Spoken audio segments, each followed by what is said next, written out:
ये हम सीता की खोज वर्षा समाप्त होने के बाद ही करेंगे।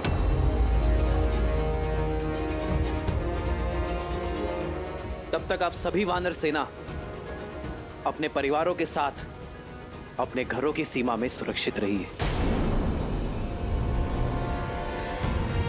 महाराज सुग्रीव, आप भी किष्किंधा लौट जाइए अपने परिवार के पास। आप एक राजा हैं मित्र, और एक राजा का धर्म है कि शत्रु हो या प्रकृति, आने वाली विपत्ति का वो बलपूर्वक सामना करे। मेरी यात्रा वर्षा ऋतु के पश्चात ही आरंभ होगी।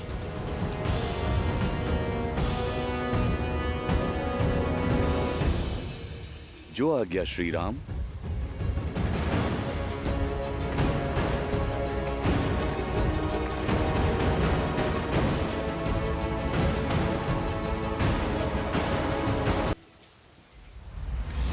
ये आपने क्या कह दिया भैया?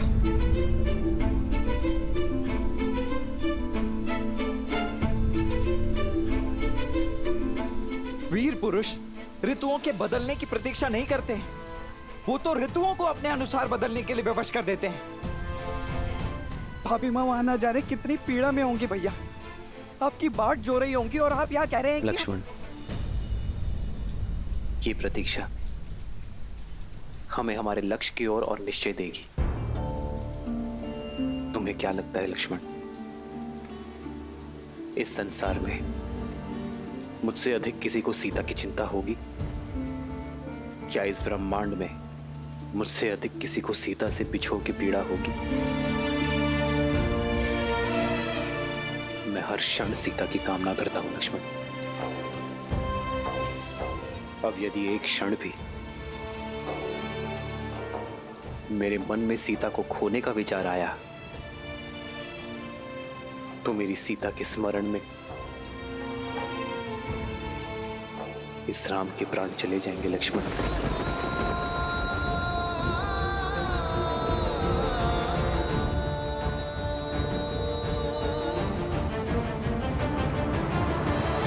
तो फिर प्रतीक्षा की परीक्षा क्यों भैया? यही समय तो पुरुषार्थ का है। पुरुषार्थी स्वार्थी नहीं हो सकते ना लक्ष्मण। महाराज सुग्रीव हमारे मित्र हैं और उन्होंने हमें यह वचन दिया है, और इस वचन को पूरा सैकड़ों वानर सैनिक करेंगे। सोचो लक्ष्मण, यदि बाढ़ के कारण उनके प्राण चले गए तो, यदि धारा में वो कहीं बह गए तो, यदि भूख के कारण उनके प्राण ही ना रहे तो क्या तुम स्वयं को क्षमा कर पाओगे? मेरे और सीता का प्रेम इतना स्वार्थी नहीं है लक्ष्मण कि हम किसी निर्दोष के अंत पे अपने मिलन की नींव रखें। अपनी पत्नी को पाने के लिए मैं किसी और की पत्नी को विधवा होते हुए नहीं देख पाऊंगा लक्ष्मण।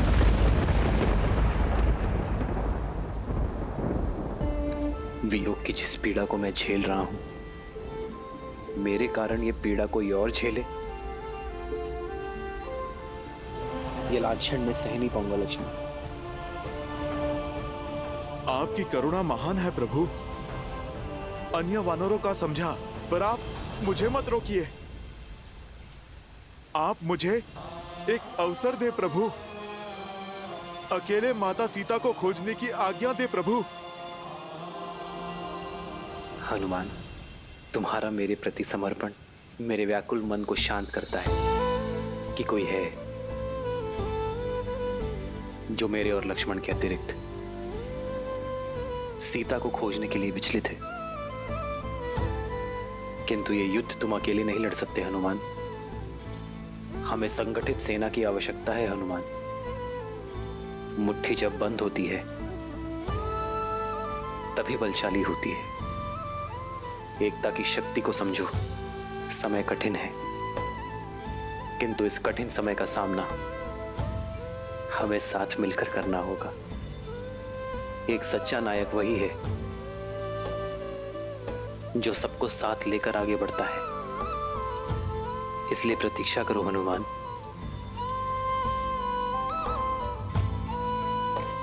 मुझे पूर्णतः विश्वास है मेरी सीता जहां भी होगी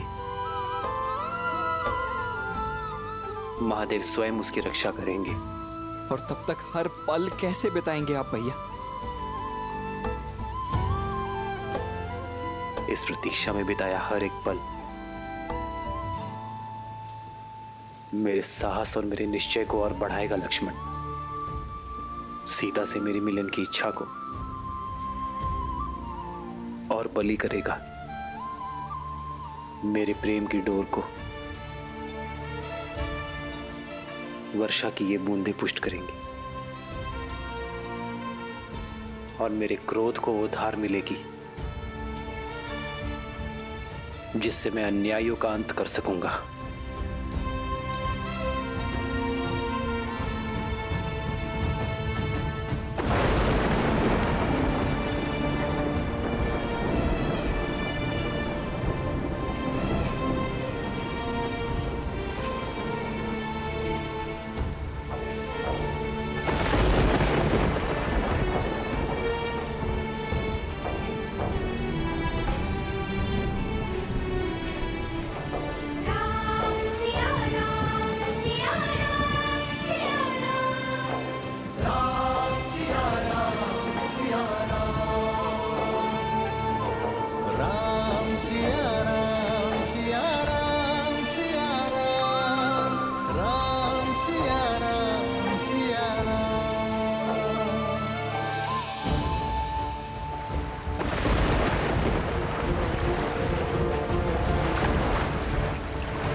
लो, खा लो।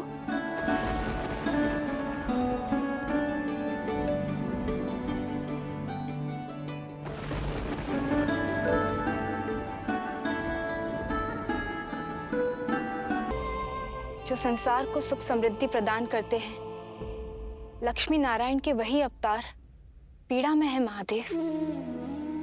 श्री राम और देवी सीता के जीवन से ये विरह के मास कब जाएंगे? मिलन का वसंत कब आएगा? अंकुर से पुष्प निकलने में भी कुछ समय तो जाता है देवी। फिर ये तो मिलन का वसंत है, समय तो लगेगा,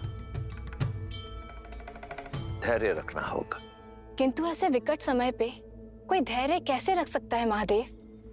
जैसे मेरे प्रभु श्री राम ने रखा। धैर्यम सर्वत्र साधनम। धैर्य से सब संभव है, सफलता भी। मेरे प्रभु श्री राम के जीवन का प्रत्येक पड़ाव, प्रत्येक कार्य केवल धर्म और मर्यादा की स्थापना के लिए है, और ये सब धैर्य के बिना संभव नहीं। वृक्ष को काटने के लिए कुल्हाड़ी को सैकड़ों चोट सहनी पड़ती है, परंतु रुकती नहीं। उसी प्रकार जो मनुष्य विषम परिस्थितियों को देखकर अपने घुटने टेक दे, जो बाधाओं को सामने देख अपने धैर्य को त्याग दे, सफलता उसे कभी प्राप्त नहीं होती। एक सच्चे नायक में सबसे बड़ी शक्ति होती है उसकी आशा, उसका धैर्य। और फिर ये तो परीक्षा ही धैर्य और विश्वास की है, जहां एक ओर श्री राम ने विषम से विषम परिस्थितियों का सामना करने पर भी अपने धैर्य को नहीं त्यागा, वहीं दूसरी ओर श्री राम के प्रति देवी सीता का विश्वास दिन प्रतिदिन अटल होता जा रहा है। और जब धैर्य और विश्वास की ऐसी युति सामने आ जाए तो स्वयं नियति को भी अपना पथ बदलने के लिए विवश हो जाना पड़ता है। फिर यह चतुर्मास क्या है देवी? मैंने समुद्र मंथन में उत्पन्न हुए हलाहल का सेवन केवल एक बार किया था, परंतु मेरे प्रभु श्री राम इस विरह रूपी हलाहल का सेवन हर क्षण, हर दिन, हर समय कर रहे हैं। अब तो प्रेम रूपी इस मंथन से उपजे विरह रूपी हलाहल को पीने के पश्चात ही मिलन का अमृत प्राप्त होगा मेरे श्री राम को। चतुर्मास के मेघ छटने के बाद देवी सीता को खोजने का मार्ग प्रशस्त हो जाएगा ना? जो सरल हो वो मेरे प्रभु श्री राम की यात्रा नहीं हो सकती।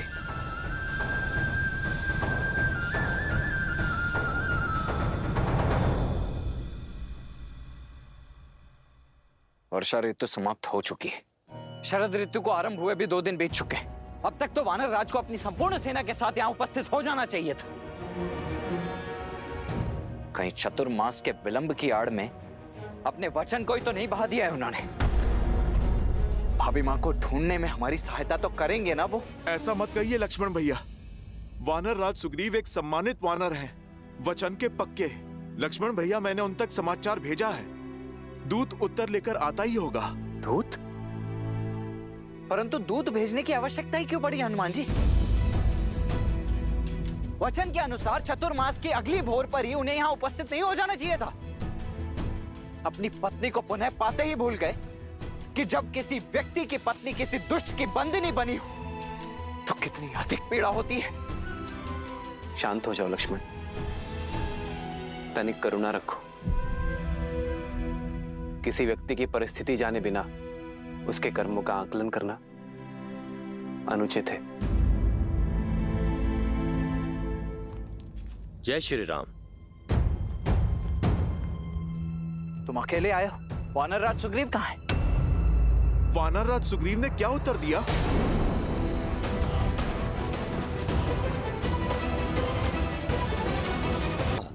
किंतु उन्होंने मुझसे भेंट ही नहीं की। भेंट ही नहीं की?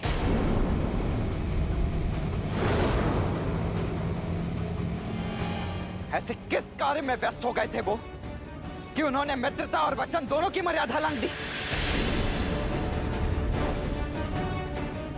सत्य ही है भैया, भय बिन प्रीत नहीं होती है। आप मुझे आज्ञा दीजिए, मैं अभी उस उद्दंडी को पकड़कर घसीटकर आपके चरणों में पटक देता हूं। शांत हो जाओ लक्ष्मण। महाराज सुग्रीव हमारे शत्रु नहीं, मित्र है।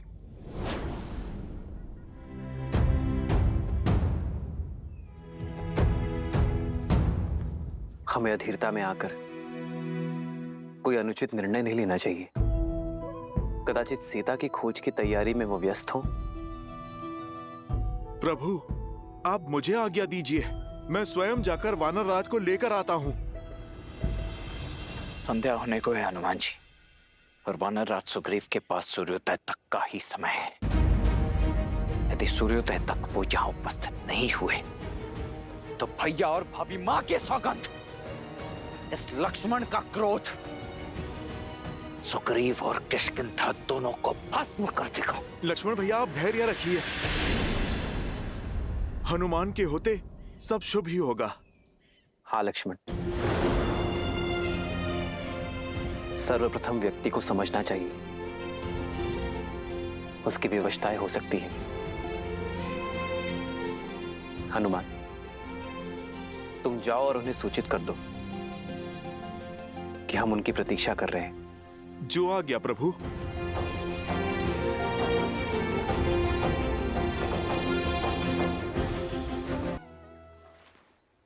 श्री राम के आने का कोई संकेत मिला?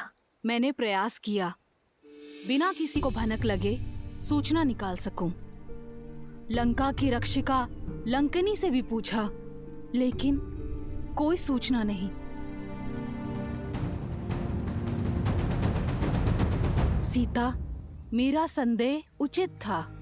इस स्वर्ण लंका में कोई भी पग नहीं रख सकता। राम के आने का कोई संकेत नहीं है, कोई आशा नहीं है।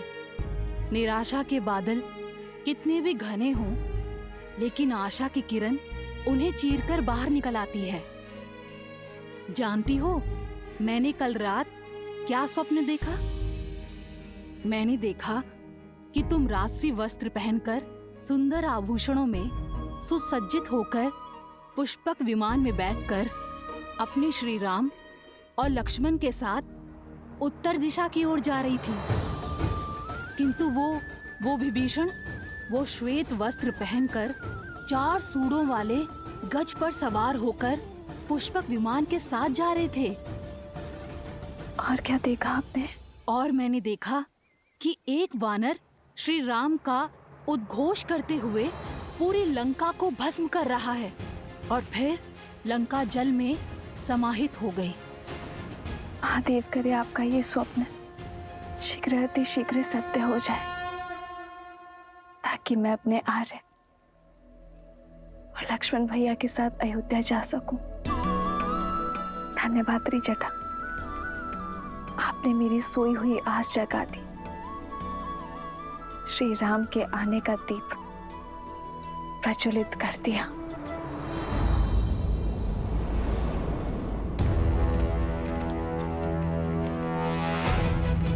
महाराज सुग्रीव, महाराज सुग्रीव, महाराज।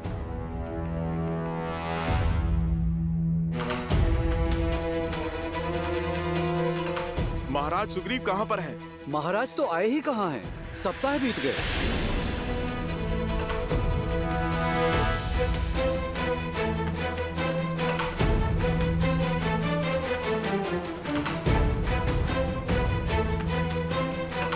क्षमा कीजिए भैया, किंतु मेरे मन में एक शंका है। कहो। है तो हनुमान जी भी एक वानर ही, तो फिर अपने वानर राज सुग्रीव के विरुद्ध जाकर हमारा पक्ष लेंगे क्यों वो?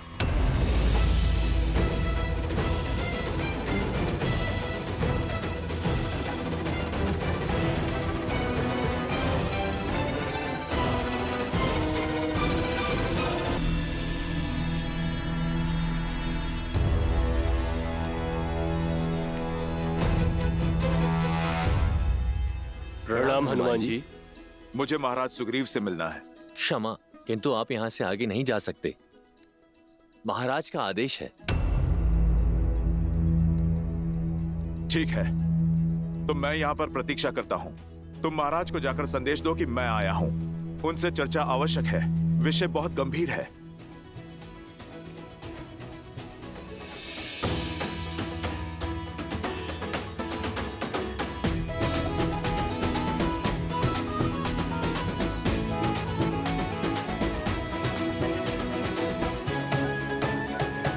प्रणाम महाराज, हनुमान जी आपकी प्रतीक्षा कर रहे हैं। उन्हें कहो प्रतीक्षा करे थोड़ी देर, हम आते हैं।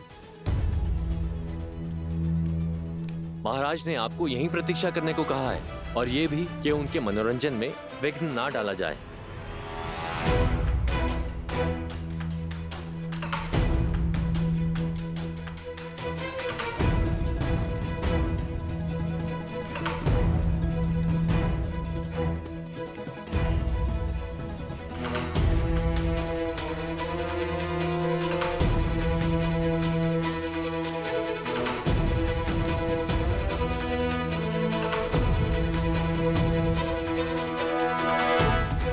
भोर से संध्या होने को है भैया।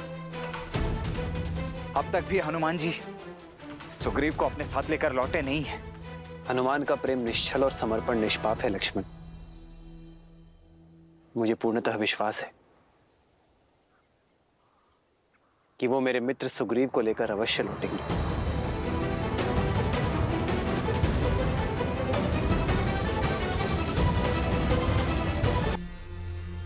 हनुमान काका, प्रणाम।